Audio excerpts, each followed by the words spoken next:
Hello दोस्तों, हम class 10 social science का चैप्टर 3 डिस्कस कर रहे हैं। अब तक हम देख चुके हैं कि इंडियन नेशनल कांग्रेस की 1885 में एस्टेब्लिशमेंट हो जाता है। उसके बाद में लगभग 1905 में बंगभंग विभाजन मतलब बंगाल का विभाजन होता है और उसके बाद में कांग्रेस में दो धाराएं बन जाती हैं। एक बन जाते हैं मॉडर्निस्ट और एक बन जाते हैं एक्सट्रीमिस्ट। तो मॉडर्निस्ट के बारे में हम देख चुके हैं कि वो चाहते थे कि अंग्रेजों का राज यहाँ पर रहे ताकि सब कुछ मैनेजमेंट में रहे, बस हम जो चाहें वो चीजें पास होती रहें, हमारे यहाँ पर कोई परेशानी ना हो और सब कुछ अंग्रेज अपना राजकाज संभालते रहें। ये जो मॉडर्निस्ट जो लोग थे वो ज्यादातर पढ़े लिखे फैमिली से आते थे। नॉर्मल जो पुअर फैमिली से पुअर जो अगर स्पेशली हम बात करें ग्रामीण लेवल से उनका कोई भी लेना देना नहीं था। ये जो एक्सट्रीमिस्ट जो लोग थे वो बिल्कुल ग्राउंड लेवल से आते थे, मतलब गांव से निकल करके ये क्रांतिकारी आए थे और वो जो गांव को स्पेशली जो किसान है उनको जो परेशानियां हो रही थी उन सबको ये अच्छे से क्या कर पा रहे थे, समझ पा रहे थे। इसके बाद में कांग्रेस में विभाजन हो गया, कांग्रेस दो पार्ट में बट गया। तो मॉडर्निस्ट के बारे में हम स्टडी कर चुके हैं। अब हम पढ़ेंगे कि 1919 के बाद में 1905 के बाद में जब कांग्रेस में दो विभाजन होते हैं तो एक्सट्रीमिस्ट जब गरम दल के नेता आते हैं, नरम दल और गरम दल दो बोलते हैं, तो जब गरम दल के नेता का प्रदर्शन करना स्टार्ट करते हैं तो कैसे मूवमेंट चलता है, ये इसको बोलते हैं second phase. Beginning of extremist national movement, जो गरम दल के जो राष्ट्रीय मूवमेंट राष्ट्रीय आंदोलन जो शुरुआत हुई उसके बारे में यहाँ डिस्कस किया गया है।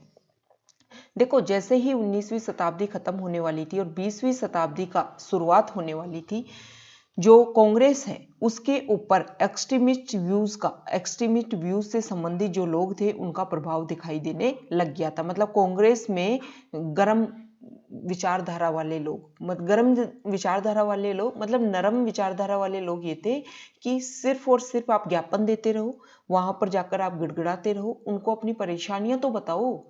नरम दल के लोगों को तो ये दिमाग में था कि अंग्रेजों को आप अपनी परेशानी तो बताओ, वो सब कुछ सोल्व कर देंगे। लेकिन ये जो एक्सट्रीमिस्ट माइंड के जो लोग थे उन्होंने क्या किया, उनका माइंड गर्म था, मतलब वो एट वंस रिजल्ट में बिलीव करते थे, कुछ भी हो कैसे भी करके हमें हमारी इंडिया की इंडिपेंडेंस चाहिए, ये उनके माइंड में क्लियर था। वो नहीं चाहते थे कि हम किसी के अंडर रहें, कोई दूसरा अन्य देश का व्यक्ति हमारे ऊपर राज करे। तो जैसे ही 19वीं शताब्दी खत्म हुई, 20वीं शताब्दी का स्टार्टिंग जो पॉइंट था मतलब 1905 के लगभग, जो कांग्रेस है जिसका गठन 1885 में हुआ था उसमें एक्सट्रीमिस्ट जो व्यूज हैं वो दिखाई देने लगे थे।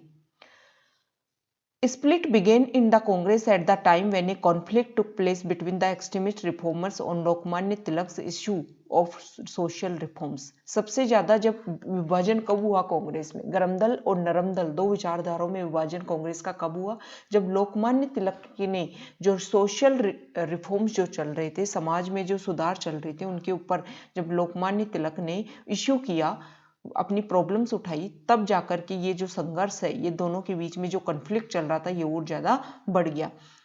तिलक ने ये बोला कि देखो, जब तक आप हमें स्वतंत्रता नहीं दोगे ना, विदाउट स्वराज, जब तक आप हमें स्वतंत्रता नहीं दोगे तब तक हम कोई भी चीज एक्सेप्ट नहीं करेंगे। ना कोई सोशल रिफॉर्म होगा यहाँ पर, ना कोई विकास होगा, ना कोई एजुकेशन के लाइफ में, ना नेशनलिज्म। मतलब पहले हमें स्वतंत्रता चाहिए फिर हम ये सब कुछ करेंगे, ऐसा मानना था लोकमान्य तिलक का। और इसी बात को लेकर के प्रॉब्लम्स हो गई थी कांग्रेस में। चार मेजर कांग्रेस लीडर जिनका नाम था लोकमान्य तिलक, बिपिन चंद्र पाल, अरविंद घोष और लाला लाजपत राय, इन्होंने इस मूवमेंट को शुरुआत की। कौन से मूवमेंट को? एक्सट्रीमिस्ट मूवमेंट को। In the programme of the extremist movement emphasis was laid on renouncing imported goods, adopting Indian goods. देखो, ये जो एक्सट्रीमिस्ट विचारधारा के, जो गरम दल विचारधारा के जो लोग थे उन्होंने क्या किया कि विदेशों से जो भी सामान आता है उसको त्याग कर दो और इंडियन का जो सामान है, मतलब यहाँ पर जो सामान बनता है उसको हमें शुरुआत करनी है, उसका यूज करना है। नेशनलिस्टिक एजुकेशन एंड सत्याग्रह, इन सब चीजों को क्या करना है हमें, जो भी राष्ट्रवादी जो शिक्षा है, सत्याग्रह है, मतलब कोई भी तरीके हमें शांत तरीके से काम नहीं करना है, हमें हुक और बाई क्रुक कैसे भी करके हमें क्या लेना है, स्वराज लेना है, इंडिपेंडेंस लेनी है। They also emphasised on promoting Indian industry so that the Indians could get an opportunity to work and सर्व।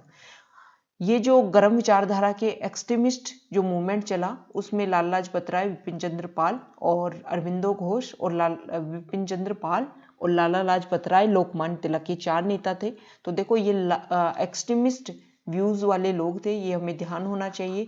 पूछ सकते हैं एग्जाम में कि एक्सट्रीमिस्ट मूवमेंट किसने स्टार्ट किया था और कौन कौन शुरुआत में उसमें शामिल हुए थे।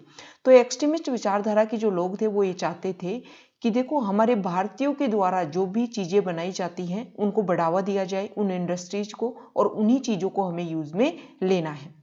They also believed that instead of government education institution, a national education policy must be formulated and the involvement of students in service of the nation was required.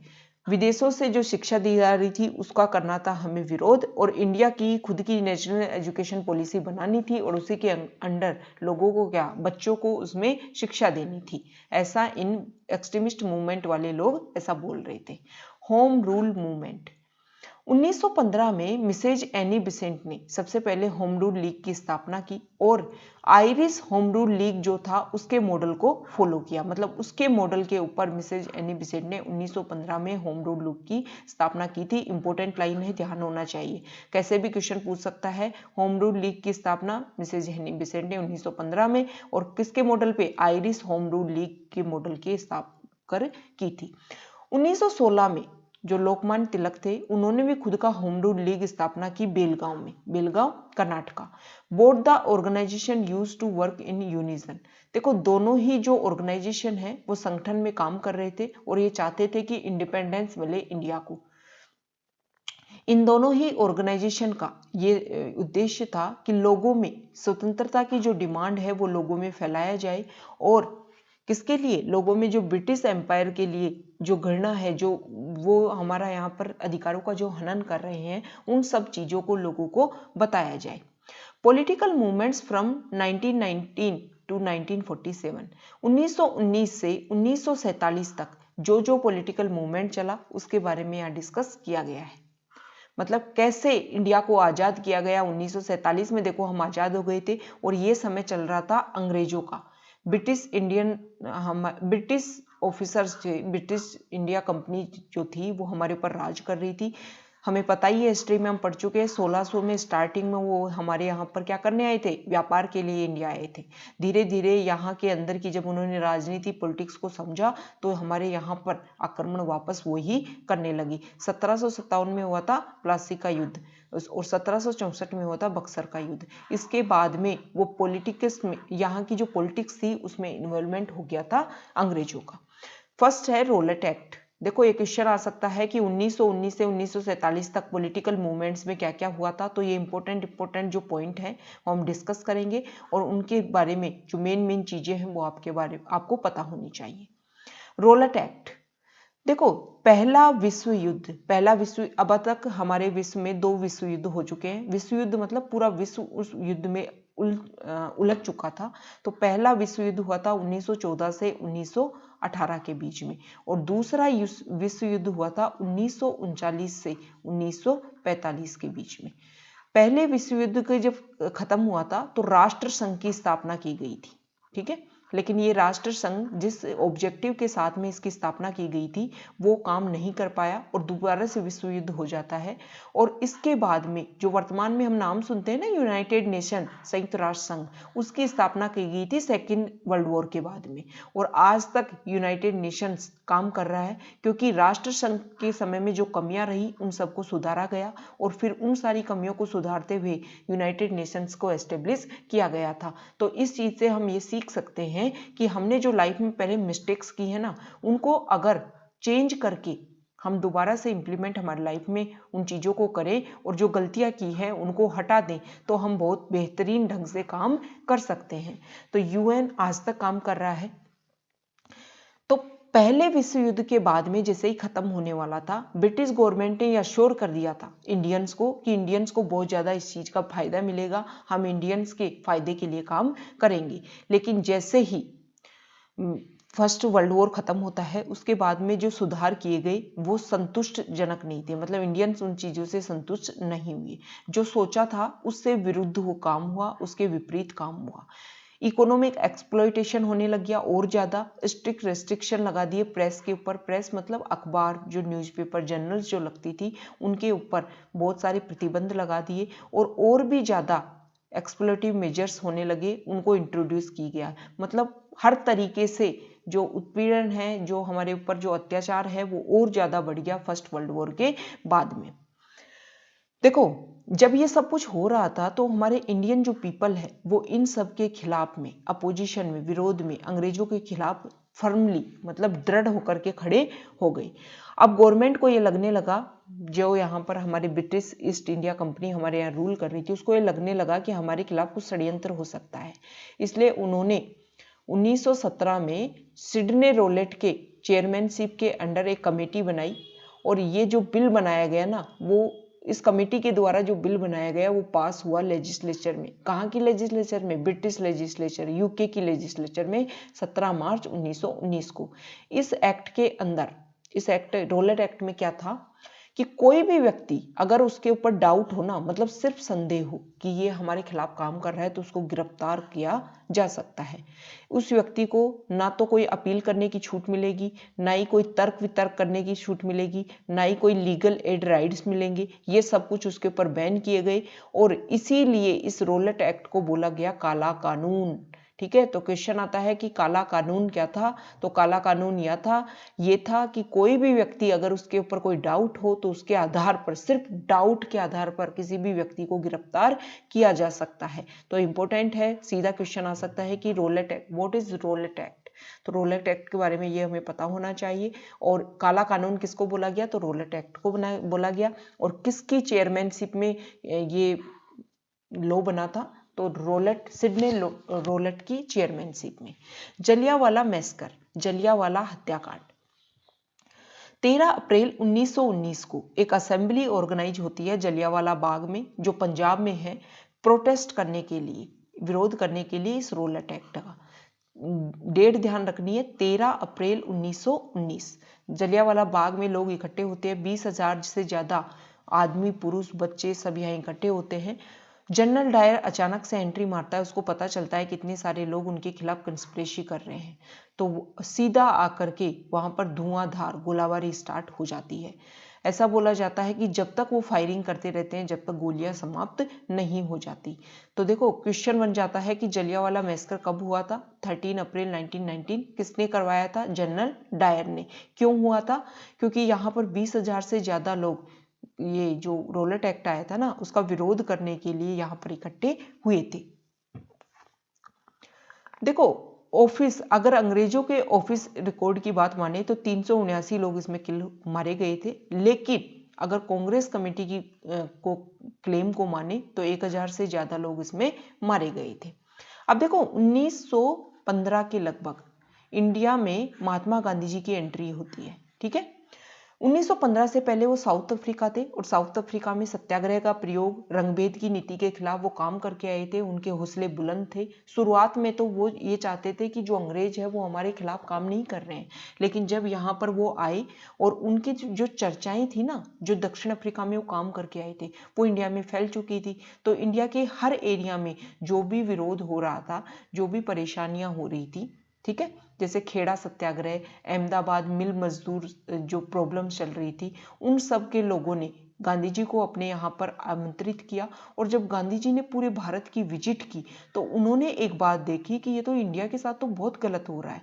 तो फिर वो यहाँ की पॉलिटिक्स में आ गए, यहाँ के लोगों के साथ में धरना प्रदर्शन इनमें साथ देने लगे। तो पहला उनका था नॉन कॉर्पोरेशन एंड खिलाफत मूवमेंट। देखो, एक खिलाफत मूवमेंट क्या था? वो इंडिया के जो मुस्लिम थे ना, उन्होंने ये चलाया था खिलाफत मूवमेंट। किसके ओनर में था? टर्की का जो राजा हुआ करता था उसको बोलते थे खलीफा, उसके ओनर में ये खिलाफत मूवमेंट चलाया गया था इंडियन मुस्लिम्स के द्वारा। देखो, ये जो मुस्लिम जो सोसाइटी है उसका रिलीजियस, धार्मिक प्रमुख था टर्की का खलीफा। अब this movement created the atmosphere of national unity in India. ये जो खिलाफत मूवमेंट था उसने इंडिया में नेशनल यूनिटी का एटमॉस्फेयर क्रिएट करने में मदद की। खिलाफत day was celebrated in the country on 17 अक्टूबर 1919। 17 अक्टूबर 1919 को खिलाफत डे हमारे इंडिया में सेलिब्रेट किया गया। गांधी जी ने भी इस मूवमेंट में पार्टिसिपेट किया और अपनी केसर ए हिंद की जो उपाधि थी उसको वापस लौटा दिया। 10 अगस्त 1920 को ये मूवमेंट खत्म हो जाता है और एक ट्रीटी ऑफ सेवरेज साइन की जाती है। इस ट्रीटी के अकॉर्डिंग देखो ये ट्रीटी ऑफ सेवरेज इंपोर्टेंट हो जाती है। कौन से मूवमेंट के दौरान केसर ए हिंद लौटाया था महात्मा गांधी जी ने? तो कौन से मूवमेंट के दौरान? खिलाफत मूवमेंट के दौरान। ट्रीटी ऑफ सेवरेज 10 अगस्त 1920 को ट्रीटी ऑफ सेवरेज होती है। इस ट्रीटी में क्या होता है? इस ट्रीटी के अकॉर्डिंग टर्की जो था वो डिवाइडेड कर दिया गया। टर्की को, टर्की जो देश है, वर्तमान का जो तुर्की देश है, उसके अकॉर्डिंग टर्की को, इस ट्रीटी के अकॉर्डिंग टर्की को डिवाइड कर दिया गया और टर्की को एक डेमोक्रेटिक नेशन डिक्लेयर्ड कर दिया गया। और जो खलीफा की जो पोस्ट थी ना उसको भी अबोलिश कर दिया गया, मतलब उसको भी खत्म कर दिया गया। ठीक है, तो ये खिलाफत मूवमेंट के बारे में हमने देखा। खिलाफत मूवमेंट क्यों हुआ था, कब हुआ था, सब हमें पता चल गया। कैसे हुआ था? देखो, टर्की का राजा था खलीफा और पूरे वर्ल्ड की जो मुस्लिम सोसाइटी है उसका रिलीजियस गुरु भी उसको माना जाता था, रिलीजियस चीफ था मुस्लिम सोसाइटी का। तो ये खलीफा था, उसको वहां से हटाया जा रहा था, उसके खिलाफ मूवमेंट चला। महात्मा गांधी जी ने इसमें पार्टिसिपेट किया और ये एक तरीके से नेशनल यूनिटी को इंक्रीज करने का काम किया इस खिलाफत मूवमेंट ने। ट्रीटी ऑफ सेवरेज होती है, उस ट्रीटी ऑफ सेवरेज में टर्की को बांट दिया जाता है और खलीफा की पोस्ट को एबोलिश कर दिया जाता है। उसके बाद में होता है नॉन कॉर्पोरेशन मूवमेंट। देखो, सबसे पहले आपको ये ध्यान होना चाहिए हम ये पढ़ क्यों रहे हैं। देखो, थर्ड जो चैप्टर है वो हमारा मॉडर्न हिस्ट्री से रिलेटेड है। मॉडर्न हिस्ट्री में हमारे इंडिया में क्या क्या चेंजेज हुए, कैसे अंग्रेजों के अधीन हम आए और कैसे फिर अंग्रेजों से निकलने में हमारे इंडिया की जो लोग हैं ना, पीपल्स है, उन्होंने कैसे हेल्प की, ये सब कुछ हम देख रहे हैं। अब है नॉन कॉर्पोरेशन मूवमेंट। ठीक है, non corporation movement. Gandhi ji को देखो, गांधी जी को नॉन कॉर्पोरेशन मूवमेंट मतलब असहयोग आंदोलन। Gandhi ji was deeply pained by incident such as Rowlatt act, Jallianwala Bagh massacre, Hunter commission report, partition of Turkey, abolition of post of खलीफा। ये सारे जो इंसिडेंट हुए थे उन सब से गांधी जी बहुत ज़्यादा परेशान थे, बहुत ज़्यादा दुख में थे। तो 1920 में कांग्रेस ने एक रिजोल्यूशन पास किया, non cooperate with the unjust government, कि गवर्नमेंट जो हमारे साथ में न्याय नहीं कर रही है उसमें हम गवर्नमेंट के साथ में नॉन कॉर्पोरेट मतलब असहयोग करेंगे, ऐसा रेजोल्यूशन पास किया। इस रेजोल्यूशन में क्या था कि बहुत सारे प्रोविजन थे, जैसे गवर्नमेंट ने जो भी बड़े नेताओं को जो भी टाइटल, जो भी उपाधि दी थी उनको त्यागना था। जो भी लेजिस्लेचर में, मतलब लेजिस्लेचर में जो भी लोग इलेक्टेड थे उन सबको अपने पद त्यागने थे। कोर्ट, गवर्नमेंट, एजुकेशन इंस्टीट्यूशन, इन सब में जाना बंद करना था। और विदेशी जो सामान को आप यहाँ पर आ रहा था उसको भी हमें यूज नहीं करना था और टैक्स को पे भी नहीं करना था। तो देखो, अगर नॉन कॉर्पोरेट मूवमेंट में क्या क्या टारगेट फिक्स किए गए थे तो ये इंपॉर्टेंट हो जाती हैं लाइनें। डायरेक्ट पूछ सकते हैं कि नॉन कॉर्पोरेट मूवमेंट में कैसे काम किया गया था, कौन कौन से रेजोल्यूशन पास किए गए थे। तो ये सारे रेजोल्यूशन थे, इन सब में जो है यहाँ के पीपल थे वो सहमत हुए कि हम साथ नहीं देंगे ब्रिटिश गवर्नमेंट का, इन सारी चीज़ों का हम असहयोग करेंगे, इनको नहीं अपनाएंगे। ऑन द कंट्रेरी, अगर विरोधाभास की बात करें, people had to keep themselves in discipline, national education institution were to be established, mutual conflicts had to be resolved through panchayat and hand woven clothes were to be used. ठीक है, तो देखो, अगर हम तुलनात्मक बात करें तो लोगों ने क्या किया, लोगों ने भी नेशनल एजुकेशन जो इंस्टीट्यूशन थे उनकी एस्टेब्लिशमेंट हो चुकी थी, लोगों ने वहां जाना ज़्यादा प्रेफर किया। लोगों ने ये माना कि हम भी क्या करेंगे, जो हमारे यहाँ के इंडियन जो लोग सामान बना रहे हैं, कपड़े बना रहे हैं, उनको हम यूज करेंगे। और हमारे यहाँ अगर कोई भी परेशानियां हो रही है ना, कोर्ट में जाना तो बंद कर ही दिया था, तो बोली पंचायत के थ्रू हम हमारे कोई भी जो प्रॉब्लम्स हैं उनको सुलझाएंगे। 1921 के बाद समय की बात है, 30,000 से ज्यादा लोगों को इस नॉन कॉरपोरेशन मूवमेंट के थ्रू जेल में भेज दिया जाता है।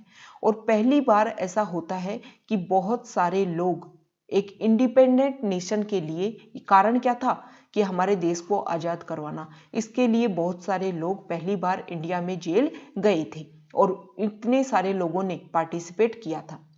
लेकिन जब ये मूवमेंट अपनी पीक पर था, 5 फरवरी 1922 की बात है, एक कांड होता है जिसको चोरी चौरा कांड बोलते हैं गोरखपुर में। वहां पर कुछ जो हमारे यहाँ मतलब कुछ नेता थे, उन्होंने एक पुलिस स्टेशन पर बम फेंक देते हैं, जिसकी वजह से पुलिस स्टेशन पर आगजनी हो जाती है। 21 सिपाही और एक इंस्पेक्टर उसमें जिंदा जल जाते हैं। और इस मूवमेंट को जब ऑब्जर्व कर रहे थे, और ये जब वायलेंट केसेज आ जाता है, क्योंकि गांधी जी तो नॉन वायलेंस में और ट्रुथ में बिलीव करने वाले थे, तो गांधी जी ने 12 फरवरी 1922 को इस नॉन कॉरपोरेशन मूवमेंट को क्या कर दिया, बंद कर दिया। अचानक से वो बोलते हैं कि अब नहीं करेंगे, हम असहयोग आंदोलन नहीं करेंगे, क्योंकि हम जिस पथ पर चल रहे थे उसको तोड़ा गया है। अब जैसे ही गांधी जी ये बात बोलते हैं 12 फरवरी 1922 को, बहुत सारे लीडर्स इस चीज से शॉक हो जाते हैं, सरप्राइज हो जाते हैं कि गांधी जी ने ये क्या डिसीजन ले लिया। सुभाष चंद्र बोस तो एक्सट्रीमली दुखी होते हैं कि जब पीक पर है ये मूवमेंट, आप ऐसा क्यों कर रहे हो। इसके बाद में मोतीलाल नेहरू और CR दास ने, चित्तरंजन दास ने क्या किया, चित्तरंजन दास ने स्वराज पार्टी बना ली कांग्रेस के बैनर के अंडर। और उन्होंने ये सोचा कि हम विधान परिषद के जो इलेक्शन होते हैं ना, उनमें पार्टिसिपेट करेंगे और गवर्नमेंट के अंदर जाकर के जो भी कार्य होता है उसको हैम्पर करेंगे, उसको नुकसान पहुंचाएंगे। तो देखो क्वेश्चन आ सकता है कि स्वराज पार्टी किसने बनाई, तो CR दास और मोतीलाल नेहरू ने स्वराज पार्टी बनाई थी। और किसके बैनर के अंडर, कांग्रेस के बैनर के अंडर। तो ये नॉन कॉरपोरेशन मूवमेंट को हमने देखा। देखो जो नॉन कॉरपोरेशन मूवमेंट और खिलाफत मूवमेंट, हम इसके बारे में हमने डिस्कस किया। अभी हम डिस्कस कर रहे हैं एक्सट्रीमिस्ट मूवमेंट के बारे में, और गांधी जी ने कैसे कैसे इंडिया में विरोध प्रदर्शन किए, उन सब के बारे में हम देख रहे हैं। तो इंपॉर्टेंट चीजें हैं जो हमने डिस्कस की हैं, वो आपको रिपीट करनी है, और इससे आगे का हम नेक्स्ट वीडियो में डिस्कस करेंगे। ओके।